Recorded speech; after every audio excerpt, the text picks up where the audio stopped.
Hello, good evening, and welcome to tonight's edition of Daily Record Hotline Live. Scott, it feels as if we've hardly been away from the place, doesn't it? They've been as well staying here all night.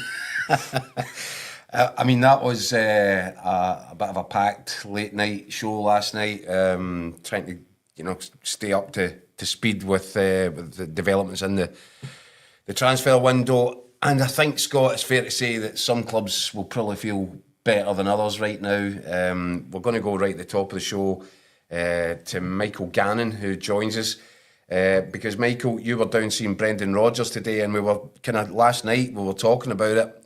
It was going to be interesting to see how he handled himself today, what he said, and the messages he was putting out. So what did you think? We've watched the presser. What did you think? Yeah, see, I was at the press conference. Remember a few years ago, the post John McGinn failure press conference, the Terminado press conference. I was at that one, so I was kind of thinking we're going to get another Terminado kind of job here, but no. But it kind of warned us at the weekend that wasn't going to be the case, and sure enough, we got the kind of the very diplomatic Brendan Rodgers today. It was very kind of listen. There's no doubt he's disappointed not to get a striker in this window. And he's now kind of left a bit, and he said it himself, he's left a bit light in terms of his squad. Listen, he's happy to get Jota and Jeffrey Schlupp as well, but he would have liked that striker to come in. So he's clearly disappointed. He understands. I asked him, do you understand why fans are frustrated here? You've got money in the bank and no spent it. And he goes, yeah, he totally gets it. And he said, listen, he wasn't going to point any fingers and blame anyone. He wasn't going to put any pointed remarks about the recruitment department or the guys upstairs. He kind of said he seemed to be putting a bit on Kyogo, didn't he? Yeah. That was what I took out of it. He was basically saying, look, this guy's left us in this position. Yeah. What the follow-up to that, I didn't have a chance to put to him, was that if he knew he wanted away for months, then why wasn't the guy lined up to replace him? Yeah. So that was a little bit kind of confused me. On to other matters, and he was talking about, touched the fact the last time he did get a bit angry and frustrated, and he did kind of let it be known he wasn't happy, and this time he wasn't going to do that. He's here to enjoy himself. He's not going to let anything get in the way of that, which I think is actually, fans might think, oh, that's good. He's not losing his marbles. He's not going to walk out in a huff. He's not taking any offence or going to fall at anyone. But I think that's actually a bit of a red flag. I think he could have been angry. He maybe should have been angry. He could have voiced it, didn't. But that to me suggests that he's here for a good time, not a long time. Do you know what I mean? Do you know what I mean? Like, it's a guy who's got 18 months in his contract, less than 18 months in his contract left. He might be thinking, well, there's no point in me causing a stushy because I'm halfway through or beyond the halfway point. I'm only doing my 3 years and going off into the sunset. And this kind of window, which is, by the way, this is a kind of common theme now with Celtic windows. They leave it late. Sometimes they do well. Sometimes they miss out. And there's a bit of frustration. It seems to be a deja vu, kind of. Well, Groundhog Day was at the weekend. It felt like Groundhog Day today, a bit of transfer window. And you think, if the Celtic have any kind of designs of keeping this guy beyond his contract, they need to keep him sweet. And I don't know if they're doing that at the moment. The last window was a bit rushed towards the end. Last year's windows we know were not great.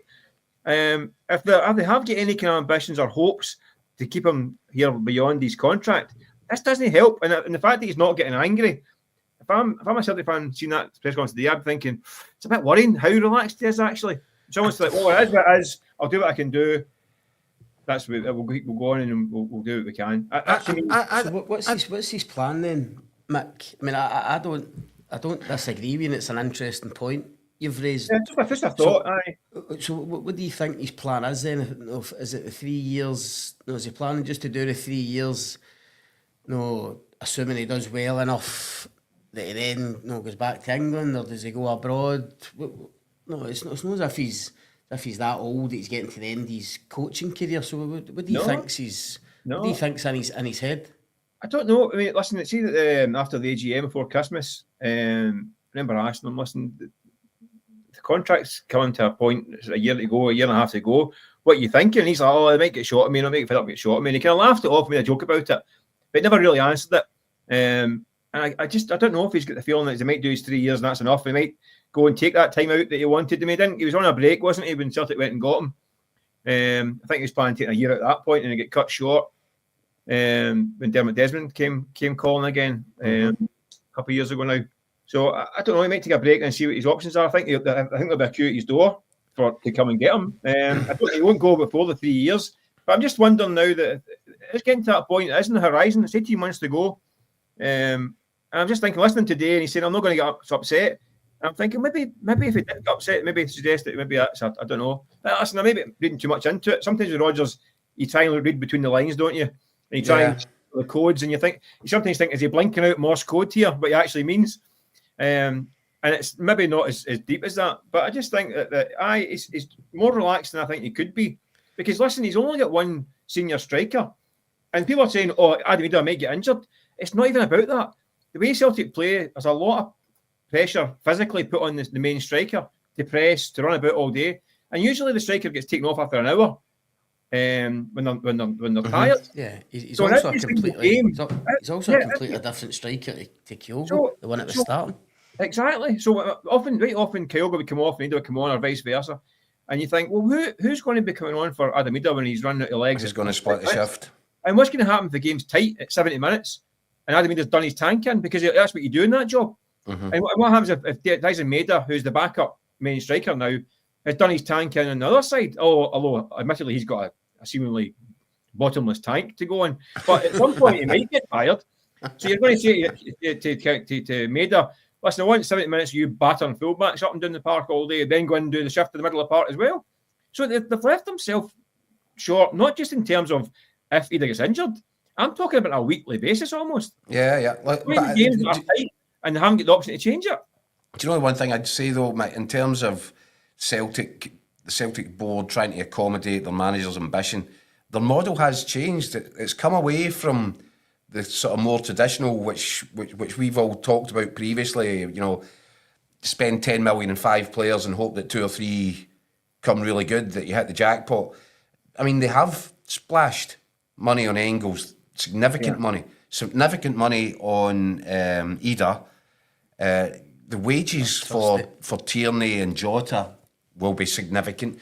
So I think there's been a bit of coming and going, and maybe what you're seeing here is Brendan Rodgers appreciates it, that he is getting his way more often than not.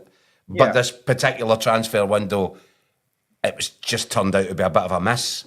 Yeah, he is quite fussy as well. He's not a guy who, if he wants a certain level of player, he's not going to say, well, I'll just take this guy for £4 million and hope it works out. He's not. He's never been that kind of guy. No, he's been anti that. Because I'm pretty sure that on the list of Celtic's, Celtic scouting is in a certain bracket, and they've been nudging out this bracket. So the strikers they might have had in a different bracket, they might have got, it's probably too late at the time, but they could have dipped down into that and decided not to do that. So I take that point, it is a bit coming and going. And again, things like Iheanacho, when we're hearing the kind of wages he's on in Seville, I mean, it's hard for Celtic to get to that level, to be honest. I mean, that looked like a good idea, and Celtic were interested, but it came down to the finances. Do you know what I mean? They couldn't get a package agreed with Seville. But he's definitely not happy. Mick, I know you're saying about him being diplomatic. I know you're saying he's been diplomatic today and he's put a kind of brave face on it, but even with what he said, me and Jack were looking at the quotes and listening to it earlier on, there's an undercurrent there. There's enough there, I think, to tell you he's not happy when he talks about, we'll review it and make sure it's better next time. And could we have done better? Of course we could have. Reminding fans that he did tell them a few days ago that he needed a striker. So he's clearly not happy. But I think you're right. He's made a conscious decision not to go public with it, not to follow it with MD. What his motive is behind that, we're not quite sure. But I think there's no point in them hammering down on the big red button right now, is there? Because as he said himself, 13 games to go. Win after Dundee tomorrow night. If they win that, they're going into the last 13 games with a 13-point gap. You would put a fairly hefty bet on them going on to secure a domestic treble. I think what I'm feeling from the fans is that it does feel as if Celtic have just kind of thrown up a white flag on the Bayern Munich game in the playoffs, and that'll be hard for Brendan Rodgers to square off. I think inside his own head, that you know how ambitious he is, you know what he'd be looking to do. Would that be fair, Mick? Yeah, I do. I agree with Scott. I think privately he will be frustrated and maybe slightly kind of miffed. He's just not this time. He's just not taking the flamethrower to walk above him publicly like last time.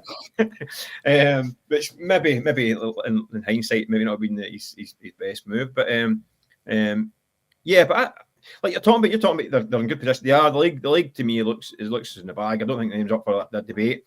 European game is always going to be tough. Even signing a £10 million striker, that game is always going to be tough. They can get battered in that game, even with a £10 million striker. So I get that. That's not worth gambling for that game alone. You mentioned the treble. So you can we know what's going to happen now. Celtic are going to probably get to a semi-final at Hampden, and Ida's going to limp off after 10 minutes, and they're going to have no striker in the semi-final at Hampden, something like that.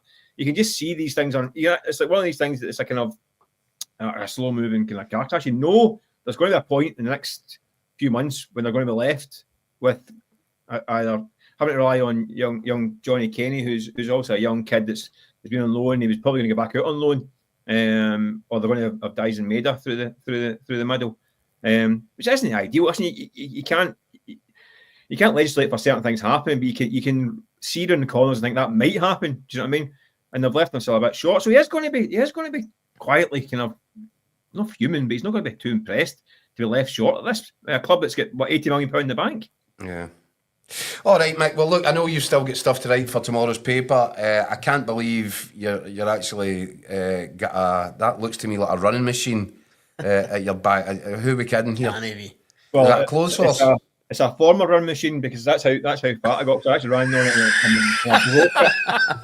So, you know, he destroyed his own running machine. You know, you put on the beef when you break a running machine. Right, Mick, brilliant. Listen, thanks for joining us. Go and kid on, you're going for a jog now. Yeah, I'm going to jog around the block rather than jumping this machine. Cheers, Michael. Yeah, bye. A lot of interesting points and a lot of comments coming in from our viewers across all the social platforms as usual. Scott, you know, I think people making the point here, recent Celtic January signings, Maida, Hatate, O'Reilly, Kuhn, Ida, Jota. And I think that's what Brendan Rodgers was talking about. He went on to say again and again, this was a little, not a needle, but he just demolished the argument that you can't buy quality in January. Yeah. And he's done it a couple of times now. He's not having it. He's not letting it be used as an excuse. His view is, yes, you can. I think he said in his press conference today that he's done it time and time again over his own career as a manager. The quality is there. These players are available. Celtic do have the money.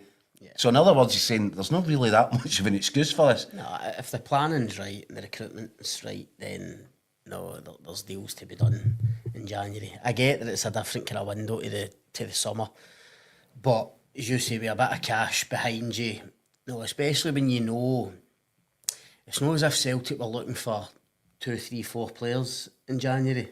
No, they'd one job basically to get the centre forward. That was the one that was glaring. No, after Kyogo's exit. So, and as he touched on today, I think you mentioned earlier on, he's had a wee kind of pop at Kyogo, not a pop at Kyogo, but trying to kind of let fans know that there was a situation there that was difficult to. I think Celtic are disappointed with the way that Kyogo's handled himself here, and I think it has gone back. It's not just been this window. No. I think this has been a sort of something that's been festering away for a while, and I actually genuinely can understand Celtic's kind of point of view on that one. Is what exactly is the problem? No, but if, as Mick said, if you've known for even longer, that is why is it that makes it even more? That's right. That is right. That makes him even more culpable. And they've been looking at the boy Kvistgarden was identified some time ago. I mean, maybe 3 windows ago. Yeah. And at that point, I think they even put a bid in. I think they put a bid in. 2023 window, something like that. I think at that point, £6 million when I got that kid. So, look, I understand it. But I will say, I think, and this isn't to defend the Celtic board, but if you actually look at it, what have they done in this transfer window? They've brought in Jeffrey Schlupp, who I think is an upgrade on Vai. But he's a stopgap. He's a stopgap, but I think potentially an upgrade. certainly he'll give a bit of physicality and power to the, you know, if he's in the starting 11. So I think that's okay.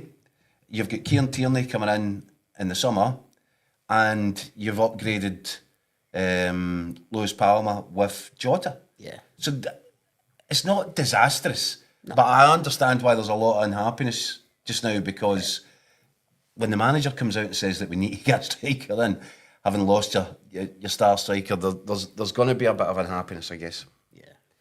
Yeah.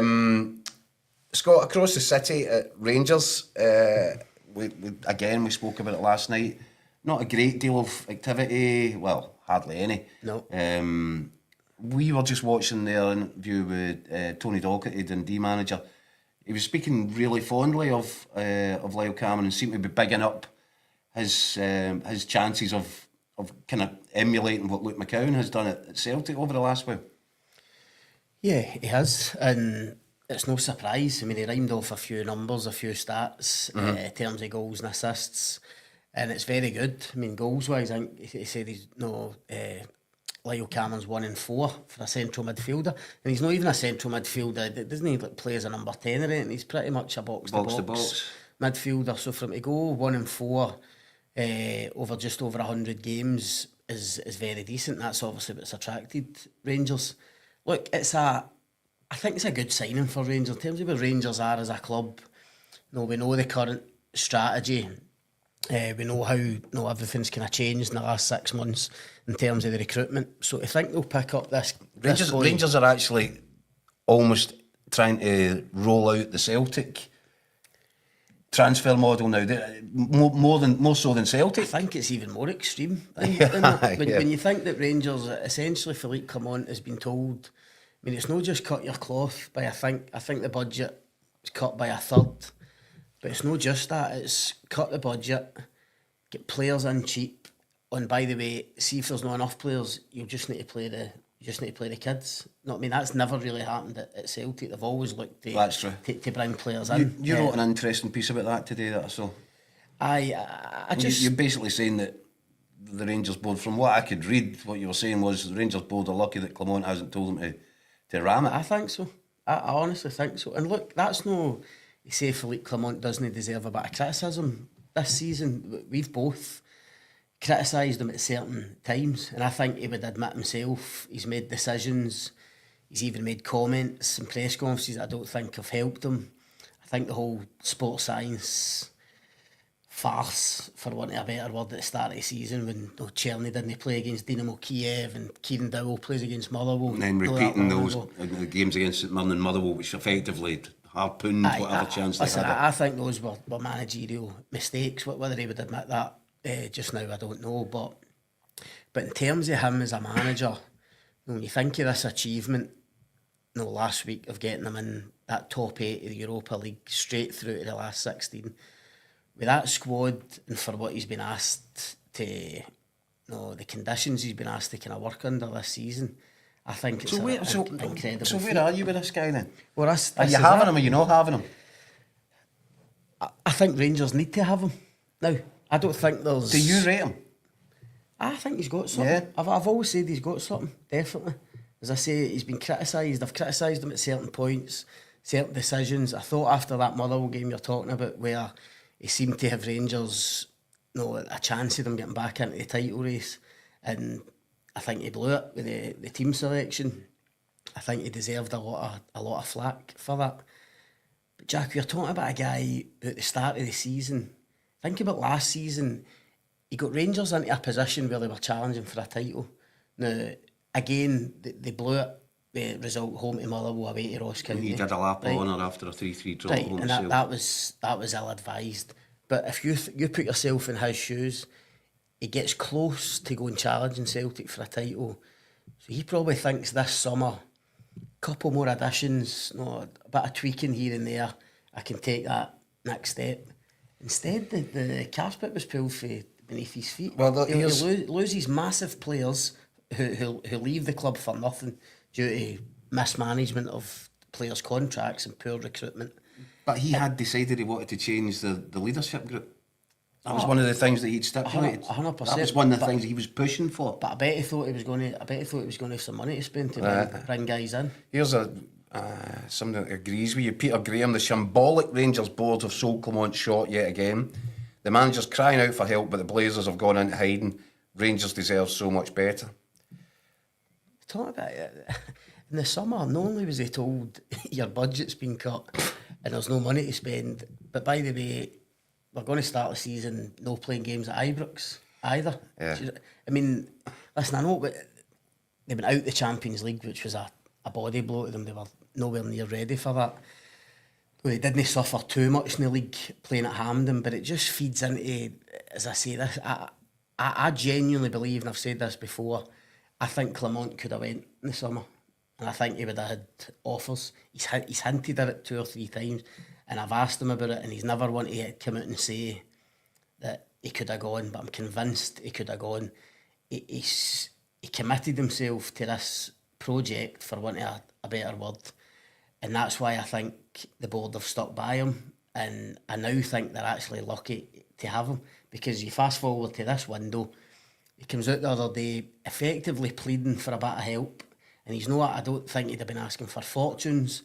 I think he'd be quite happy with the kind of development of the squad, but he knows he needs 1 or 2 players, and they've not been able to deliver. And I think, to be honest, Didn't even look like they were trying to deliver, that's the thing. well, I mean, there was no evidence from all the people that you speak to and you get around. There was no real indication that Rangers were that active in the transfer window. no the way Celtic were in terms of trying to get a striker. And it'd be interesting to hear what Patrick Stewart's got to say. It'll be interesting to see if he comes out, because I'm pretty sure in the media kind of briefing that he gave when he got appointed, he said that they were looking to do business in January, there'll be some funds available, and he would kind of address it at the time. Well, He did say 1 or 2, yeah, so he was as good as his word then. because they've got one. No, they've got Fernandes. Yes, Fernandes, but 1 or 2, so it's 1.5, isn't it? Yeah. With Lyle Cameron, I guess you could say. Yeah, I suppose. Rangers easy okay, regular, watching on YouTube. He has to win the Scottish Cup, Scott. European form has been superb. We're building a young team and look like they have assets, but the way form is the reason he hasn't been given additional funds. Yeah. I think there's probably something in that. I think that the board are still not, I think, still to be convinced.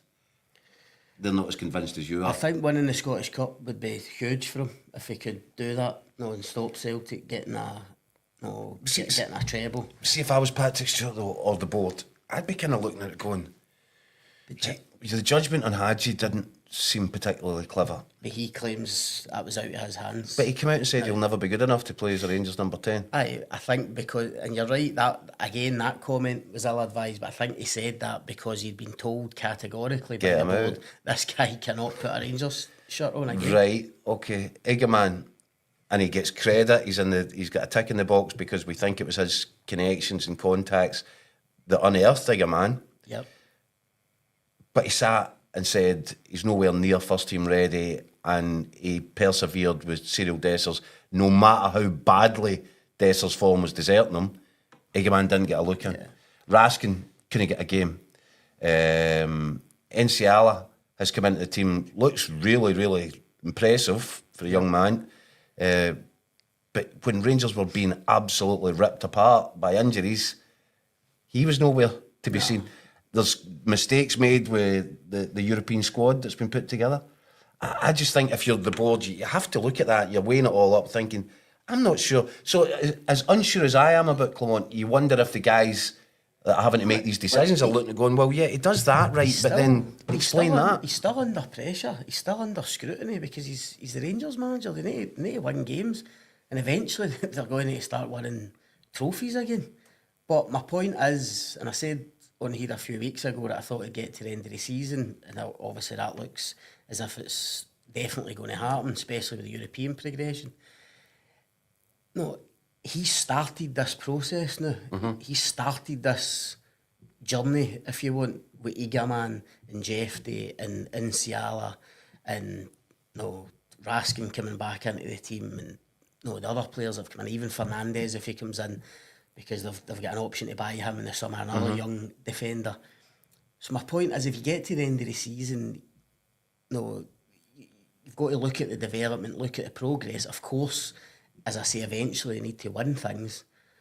I just think it'd be crazy to get to the summer after you've started this process to say, oh, no, we'll bring somebody else in. Somebody else that might not rate Inciala, or no, does Egaman, for instance, decide, well, no, I wanted to work under Philippe Clement. He was the guy that brought me here. He was the guy that's effectively introduced me to professional football. He's the guy that's took my profile and my reputation up to here in no time. I don't want another manager coming in. I want to work under this guy, and if he's not here, I'll start looking elsewhere. So in terms of where that leaves Clement, then, do you think that you're right? He did come out and he did say that he wants a bit of help and needs a bit of help in this transfer window. It's fallen on deaf ears, effectively. So what? I mean, we're talking. Michael brought up as Brendan Rodgers here for a good time and not for a long time. Yep. Michael's floating the theory that Brendan Rodgers might already be looking at an exit strategy. Do you think that Clement will be in a similar situation? Do you think that Clement's looking at this saying, well, it doesn't matter what I do here, they're not helping? Possibly, because he's up against it, and he couldn't have been any clearer in his interview the other day, saying that the board know what is necessary. And by necessary, I think he was hinting at, for me to go and try and win the Scottish Cup, for me to go and try and get through this last 16 tie in the Europa League, potentially get you a quarter final or maybe even further. I understand the restraints and the conditions, because we all agreed in the summer. However, Kieran Dowell's at the building, Rabbi Matondo's for now at the building for now, but a big portion of their wages will be out because the loan clubs will be paying it. So do me a favour and get somebody else. And I think, I don't know for certain obviously, but I reckon Rangers need, I reckon they'd want another central midfielder. Somebody with a bit of power, a bit of physique, because I think there's too much responsibility on the shoulders of Raskin and Diomande, who are having to play pretty much. And they're not exactly physical specimens. No. And now you've got Lyle Cameron. Yeah, for next season. I'm talking about now. Right. They wanted another central midfielder now, and I think you'd also wanted a wide player with obviously Cortez's injury. I think this, I said in the piece for tomorrow, I think this Rangers team, the one thing it really lacks is pace. I says that to you last night. There's no real speed in the team. Somebody that can give them something different, even if it's coming off the bench. So when he was telling the board the other day, I need a bit of help, I think that's what he was getting at, and I think he's been let down in this window. Aye. From Marzuno, with Egaman and Hagi, it's like he's thrown darts blindfold and hit a 180. I kind of see that. I think he stumbled on the Hagi, Raskin, the way that Rangers are playing in the final third of the pitch. I'm not sure that this was designed. I think he kind of stumbled on it, and it's worked. Maybe. Is that just me being cynical and harsh? There might be an element to that, but I don't think you can put it all down to. I don't think you can say they've stumbled into the last 16 of the Europa League. No, there's got to be something behind that. There's got to be something behind that. Even the game last week, which we've hardly really touched on because we had no show on Friday, the St Gilles game. I don't think Rangers played that well on the night. They finished the game with Ross McCausland at right back and another makeshift defence. Yet they still go and win 2-1 and sneak into the top 8. I think it's an incredible achievement. It was a good achievement. And you just never know, as you said last night. You look at the way the draw is opening up. Well, there's the possibility that that's last 16. So you win your last 16 game. Obviously, that's you're into the quarters. Once you get into that, we've seen it happen before. Exactly. And the 4 teams they could face in the last 16, I don't think any of them, maybe with the exception of Jose Mourinho and Fenerbahce, in terms of what that tie would look like and what that trip would look like. But in terms of the other 3, Bodo Glimt, FC 20 or Anderlecht, I think Rangers would fancy their chances. Getting into that tie. As I say, that's why I think it's a pity for Clement that when he's asked for a bit of help, he's not got it, and it could have helped him. Now here's Robert Livingston speaking a bit of my language. Philip Clement and the board should be thanking Hagi for his performance and contribution to the side instead of trying to cut his wages. Hagi has made the side better, but no gratitude from this boardroom of hollow men. But how, He's got a point. But how can they give him the same wages? If the model is we're cutting back, and I mean he's talked about players in the last few days who he says were on salaries that just you can't have at Rangers anymore. So that I think there's essentially a cap, a ceiling on what you can earn. But Hagi will be above that at the moment. I don't know. I don't think he was. I mean, even when there was that contractual dispute, it was a wage rise of $6,000 a week. Aye, on top of what? But it was not good. But do you know, it's no $60,000 a week. No, and also if you've got a guy like him, and you've said previously, Scott, that you think Clement is looking at him now as a potential kind of leader in the dressing room, well, you don't need to pay a fee. All you need to do is agree a contract. Yeah, I think at the very least they should be sitting him down right now and doing everything as much as they possibly can. I agree. To put a contract in front of him, which otherwise they talk about learning from previous mistakes.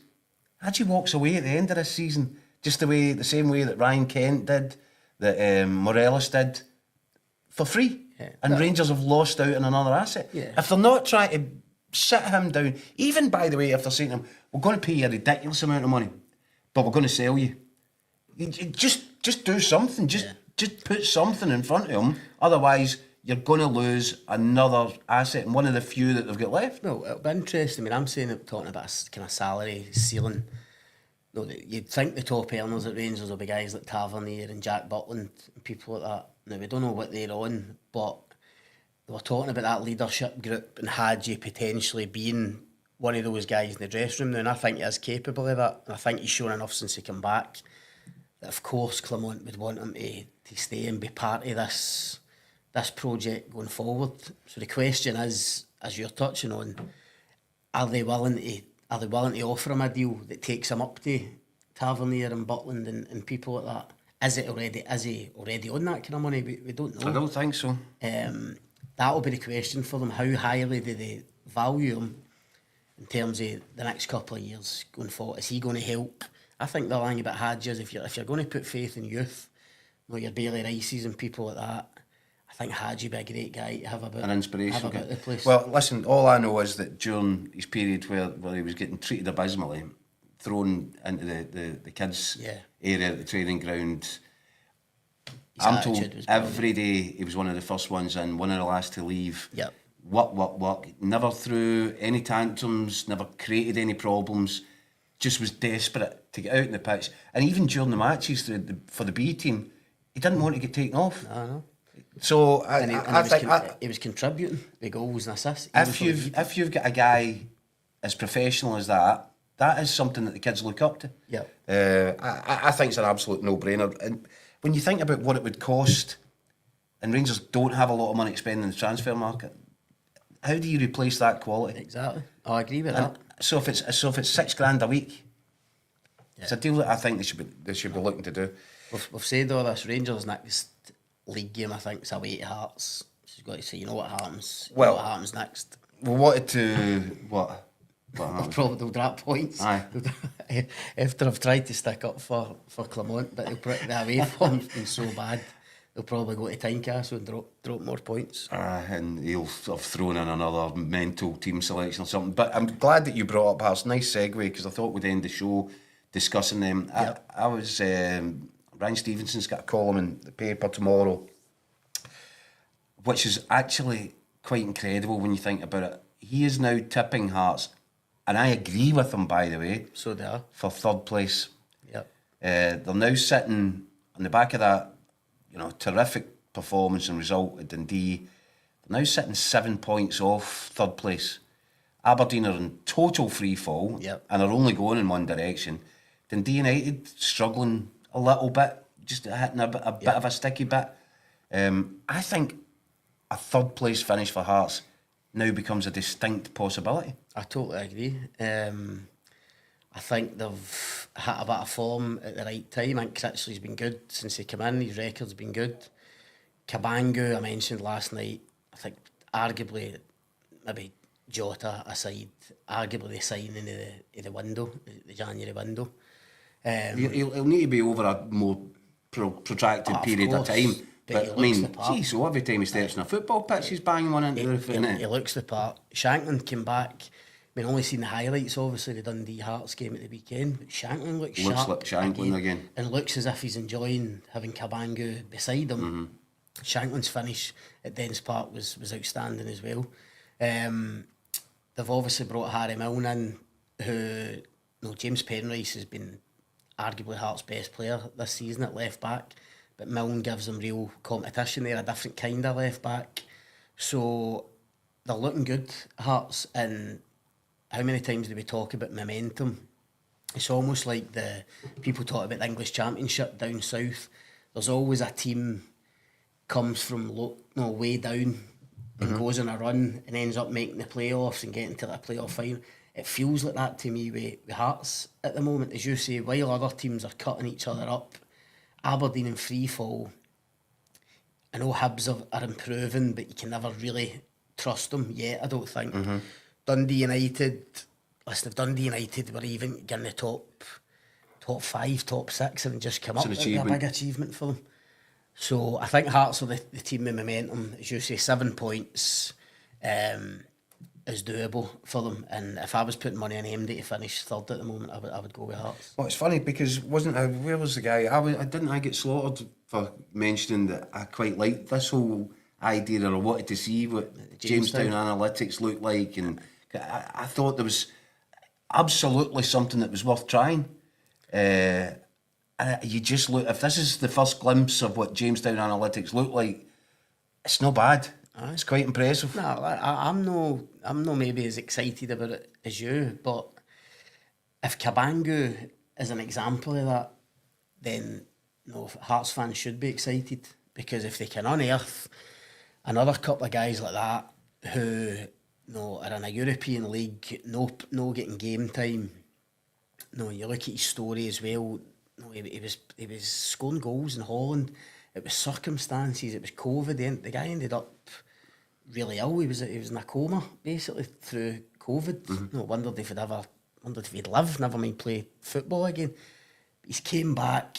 He's at Union Saint-Gilles was, and obviously a decent side. Can't he quite get regular starts? But there's clearly something there. If that's what the Jamestown analytics does, pinpoints these guys who think can be a real hit. There's something there. Yeah. Of course, you need to use it. Scott, thank you. We'll call it quits a little bit earlier tonight than we did last night. Thank you to everyone who's sent in comments. Can't read them all out, obviously, or put as many up on the screen as I possibly could. It's great to have your support and to have your comments, so keep them coming. And I think Daniel Caw will make a shock return finally tomorrow night, finally, for Hotline Live, and we'll be back on at 6 o'clock. And looking forward to another big night of action with Celtic at home at Dundee. So until then, thanks very much, guys, and we'll see you tomorrow.